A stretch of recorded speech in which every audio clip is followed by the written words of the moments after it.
차가 기차굴에 대낮에도 기차굴에 들어가게 되면 순간 새까매집니다. 그럼 기차굴 들어가는 순간에 저는 무조건 전지를 확 켜버립니다. 그러면 제 주변은 일단 아무 짓도 못해요. 안녕하세요.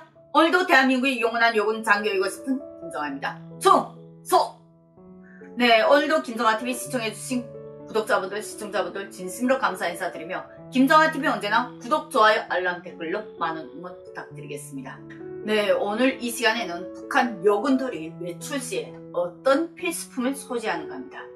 아주 독특한 필수품인데요. 네, 손칼하고 전지입니다. 결국은 이게 개인 신변보용이에요. 북한의 군부대들 같은 경우에는 저는 경비대 때에는 이걸 안 갖고 다녔어요. 그리고 병사 때에는 외출을 많이 안 하다 나니까 뭐 굳이 솔직히 필요 없었고, 외출을 만약 한다 해도 지휘관들 따라다녔고, 그리고 야간이 아니라 주간에 많이 다녔습니다. 야간에는 저희는 전문 잠복근무를 서는 다니기 때문에.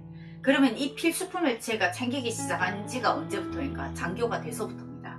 특히 8.15 훈련소 같은 경우에는 황해북도 운파 쪽에 좀 산골에 저희는 그때 당시 부대가 배치되어 있었고, 군단은 서흥에, 여단은 운파군 기산리에, 저희 부대는 운파군 꼭대기껏 산골 탄강 쪽에 한 4-5시간 걸어가야 있습니다.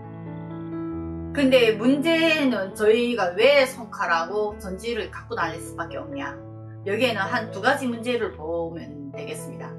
첫 번째는 손칼 같은 경우에는 급히 배고플 때에도 가다가 뭐 옥수수라도 뭔가 하나 뭐 무라도 하나 깎아 먹기 위해서는 그런 용도로, 생활 필수품처럼 그런 용도로 쓰이긴 합니다. 그러나 일단 누구한테 공격받았을 때 만일을 생각해서 항상 요만한 손칼을 저는 바지 주머니에 항상 이러고 다녔습니다.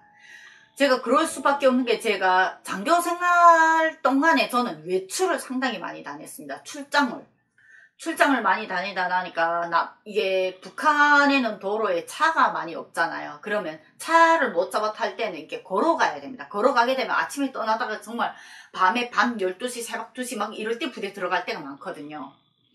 그래서 군단에 갔다가 뭐 다시 부대로 복귀할 때는 서흥에서 사련으로 왔다가 사련에서 운파로 들어갔다가 운파에서 또 다시 부대까지 들어간 거리가 아마 걸어가게 되면 한 3일 걸릴 거예요. 그 정도로 거리가 멉니다. 그거를 다 찾아 타고 다녔는데, 부대에 와서도 그때 한 번은 제가 사련에서 차를 탔는데 그 차가 저희 부대까지 안 들어가고 여단이 있는 기산리까지밖에 안 왔어요. 기산리에 내리니까 그때 이미 밤 9시가 돼가지고 할 수 없이 그때부터 걷기 시작한 거죠. 그래서 그날 아마 밤새 걸었으면 새벽 1시쯤 제가 부대에 걸음이 조금, 그때는 젊었을 때니까 걸음이 상당히 빨랐습니다. 그래서 걸음을 빨리 걸으면 제가 그때 한 새벽 1시쯤 들어가겠다 이렇게 타산했는데, 원래 부대에서는 외출 나갔다가 무조건 12시 전에 들어오라는 게 명령이거든요.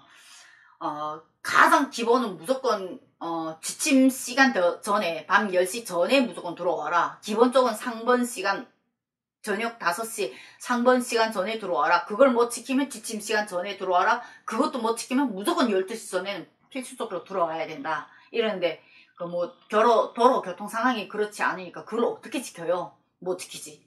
그러니까 밤길을 갈 때가 많아요. 밤길을 가다가 이렇게 정말로 남자 군인들이라거나 남자들한테 공격받을 때면 가끔씩 손칼을 써야 된다, 이런 의무감 때문에 갖고 다니지만 손칼을 실제 사용한 적은 없습니다.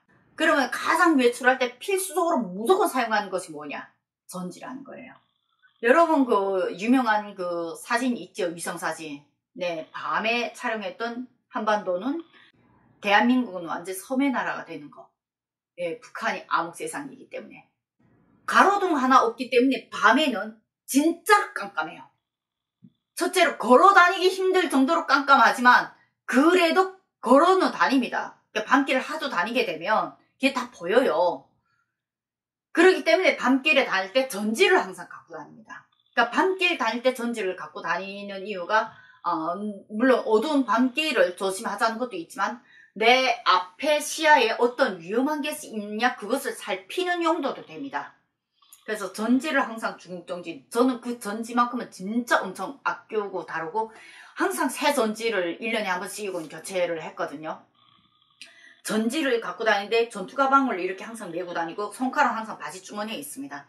그리고 전투가방 맨 속에서 전지를 항상 손에 이렇게 들고 다니는데 항상 앞쪽에 한번 이렇게 비치고 조금 가다가 뒤쪽도 이렇게 비칩니다. 내 뒤에 누가 따라오는 사람이 어떤 사람들인가 보기 위해서. 그때 한때 제가 언젠가 영상을 한번 올렸을 겁니다. 그 북한의 이런 성폭행 관련 문제를 올리면서 8.15 훈련소에서 린산 부대에서 린산 여단에서 그때 여성 장교 정치지도원이 남성 서대장과 하사, 상등병 이 세 남자에게 성폭행을 당하고 그리고 그 자리에서 성폭행한 이후에 눈까지 파여가지고 옷 헐딱 뺏겨서 벼랑에 떨어졌다가 다시 그냥 필사적으로 올라와서 지나가는 뜨락도로 잡고 그 뜨락도로 운전수 그 운전대 그 밑에 납작 누워서 숨겨가지고 지나가는 그 성폭행한 그 남성들을 다시 그 운전수가 태워가지고 바로 그냥 군단 보위부로 들어가서 그 놈들을 체포하고 그리고 김정일이가 친필소환으로 당장 화형을 해라. 총살도 아니고 화형을 해라. 라는 지시까지 떨어진 사건을 아마 정선성 감독님하고 합동방송할 때 제가 잠깐 했을 겁니다. 문제는 그 사건 이후였어요. 그 사건 이후에 정말로 황해북도 전체 지역에 여군 장교들 밤에 외출을 조심해라. 그리고 하사관들 당분간 외출 다 금지시켜라. 장교들 꼭 필요한 일에서 외출을 했을 때는 무조건 날 어둡기 전에 복구하고 웬만해서 외출을 삼가해라. 제가 바로 겪은 때가 딱 그 시기였거든요. 그때도 그 사건이 벌어진 지가 아마 한 달 좀 안 됐을 겁니다. 저는 청진 출장 갔다가 내려오는 길에 지금 그 사건을 들었고, 그래서 한 달 좀 안 됐기 때문에 그 사건 듣고서는 일단 부대 빨리 복귀해야지. 난 청진에서 바로 내려오는 길이었으니까. 그래서 큰 짐들은 웬만해서 사리온 두고 그냥 전투가방은 부대 복귀 빨리 해서 보고를 해야 되니까. 저는 출장을 갔다 오게 되면 바로 대대 본부에 들어가는 게 아니라 저를 보낸 사람들이 대대가 아니라 여단도 아니고 군단에서 보냅니다. 그래서 사리온에 들려서 큰 짐을 내려놓고 군단 들려서 보고하고 군단에서 다시 대대로 이렇게 복귀를 해야 되거든요. 여단에 보고하는 건 대대에서 보고를 하는 거고. 그래 밤길을 가는 중간에 이 남자들 목소리가 떠들기 시작하는 거예요. 기사님까지 차를 타고 내렸으니까 기사님에서 또 저희 부대까지 제가 걸어가야 되잖아요. 걸어갈 때 남자들이 뒤에서 목소리가 나더라고요. 전지로 이렇게 계속 앞뒤로 이렇게 비치면서 가니까 야 어이 쏘이동지 다래 쏘이동지 다래 이러면서 놀립니다. 그러니까 북한의 쏘이동지 다래라는 좀 그런 놀림, 여자들을 그게 살짝 성희롱적인 문제거든요. 그게 치마를 입고 나무 위에 올라가면 치마 밑이 보인다, 팬티가 보인다 이런 의미에서 쏘이동지 다래 하는 겁니다. 그러니까 그 일화가 상당히 조금 좀 추잡한데 그건 솔직히 말하고 싶진 않아요. 어쨌든 북한군 안에 쏘이동지 다래라는 성추행 같은 그런 용어가 있는데 얘네가 밤새 계속 쏘이동지 다래 하면서 날 쫓아오는 거예요. 그래서 이 뭔가는 불안하다. 근데 내가 빨리 걷기 시작하니까 얘네도 빨리 걷기 시작하더라. 그래서 안 되겠다 싶어서 그 음파 쪽에는 이런 구빈돌이 도로가 엄청 많습니다.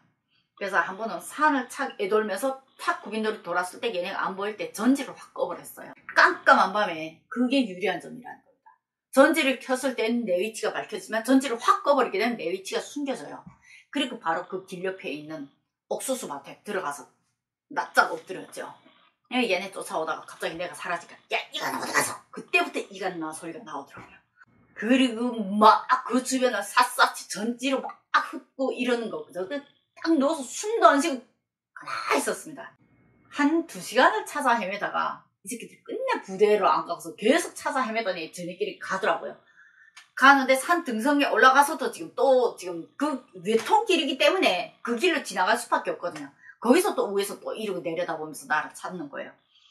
결국은 거기서 제가 밤을 샜습니다. 그리고 나중에 차가 트럭이 이쪽에 그때 당시 북한의 그 목탄차 트럭 있잖아요. 화물차. 그 승리호 자동차가 이제 오는 거예요. 그래서 그때 차 오는 김에 이게 커버 도는 데선 차들이 속도를 낮추거든요. 그냥 조용히 나와서 그냥 차 적지 말고 위에 확 탔죠. 그 타고선 그 언덕을 탁 지나니까 이놈들이 안 가고 그 언덕에서 그때까지 기다린 거예요. 그 새벽에. 그래서 얘 이거나 먹어라 이러고선 그냥 이젠 날이 밝았으니까 어쩌지 못하는 거지.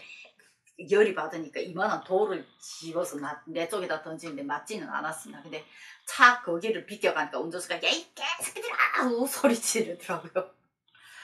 저도 그런 위험한 사건이 있었습니다. 그래서 다닐 때 항상 내 신변을 위해서라도 그 전지를 항상 갖고 다녔고, 이 전지를 갖고 다니는 게 이게 내려서 걸어 다닐 때, 산길을 걸어 다닐 때만 필요한 게 아니라 열차에서도 가장 필요했다는 거예요. 어떤 탈북민들이 열차에서 뭐 불이 꺼지게 되면 네, 막 남자들이 성추행을 막 한다 이런 방송을 많이 했는데, 그게 전부가 다 그렇다고 보면 조금 오해라고 생각합니다. 저 같은 경우에는 열차를 많이 타고 다녔기 때문에 그런 일 당하게 되면 제가 가만히 있겠어요. 제 성질에 뒤집어지죠. 그래가지고 저는 그때 당시 전지를 그때도 역시 같이 다 갖고 다니는데, 열차 안에 전등이 없다니까 차가 기차굴에 대낮에도 기차굴에 들어가게 되면 순간에 새까매집니다. 그럼 기차굴 들어가는 순간에 저는 무조건 전지를 확 켜버립니다. 그러면 제 주변은 일단 아무 짓도 못해요. 할 수가 없는 거죠. 그렇게 북한 여군들은 자기를 보호하기 위해서, 나를 보호하기 위해서, 북한 여성들도 똑같습니다. 그러니까 전지를 가장 많이 갖고 다닙니다. 남자들은 조금 못 부리면서 갖고 다니는 의미도 있지만 여자들은 자기를 보호하는 의미에서 그런 북한 사회에서 살아남기 위한 여성들의 또 하나의 방법이기도 합니다. 대한민국 같으면 난리 나죠. 네, 성추행, 그 다음에 뭐 성폭행, 그 다음에 성희롱, 네, 이런 단어들을 제가 한국 와서 처음 배웠을 때 진짜 처음에는 당황했어요. 그런데 나중에 알고 보니까 야, 진짜 여성들은 이런 보호를 받긴 받아야 되는데, 네, 그렇게 저는 출장 때마다 저를 지키기 위해서 손칼과 전지를 갖고 다니면서 많은 활용을 했습니다. 특히 손칼보다도 전지가 더 무기예요. 왜냐면 갑자기 급할 때는 이게 전지를 그냥 뒤통으로 이렇게 내려 때리는 그런 일이 한두 번은 발생이 됐댔습니다. 그래서 그랬다가 그냥 일단 무조건 친 다음에 그냥 무작정 죽으라고 뛰는 게 가장 우선이에요. 그래서 북한의 그런 위기 때마다 여성들은 자신을 지키기 위해서 자신만의 신변 보호의 그런 무기들을 항상 갖고 있었고, 당시 그때 그 사건이 좀 예민하게 그때 보고가 됐고, 당분간은 그때 야간 외출 다 금지하고 부대까지 복귀할 때는 꼭 중간에 그런 사태가 발생되게 되면 여단이라도 와서 이런 상황을 보고하고 자고 가라, 그렇게 그때 한때는 지시가 내렸댔습니다. 8.15 훈련소가. 전지와 손칼이 왜 북한 여군들의 외출 시 필수품이 되는지 오늘 영상 한번 들어보시니까 어떠해요? 네, 성희롱, 성폭행, 뭐 성추행 이런 단어 자체를 모르는 북한 사회에서 여성들은 자신들만의 자신을 지키기 위한 그러한 무기 아닌 무기가 네, 그들만의 필수품이 될 수밖에 없는 안타까운 현실입니다. 오늘 영상 공감하신다면 구독, 좋아요, 알람, 댓글로 많은 응원 부탁드리며 오늘도 김성아TV 많이 사랑해주시기 바랍니다. 오늘도 대한민국의 영원한 요군 장교이고 싶은 김성아였습니다.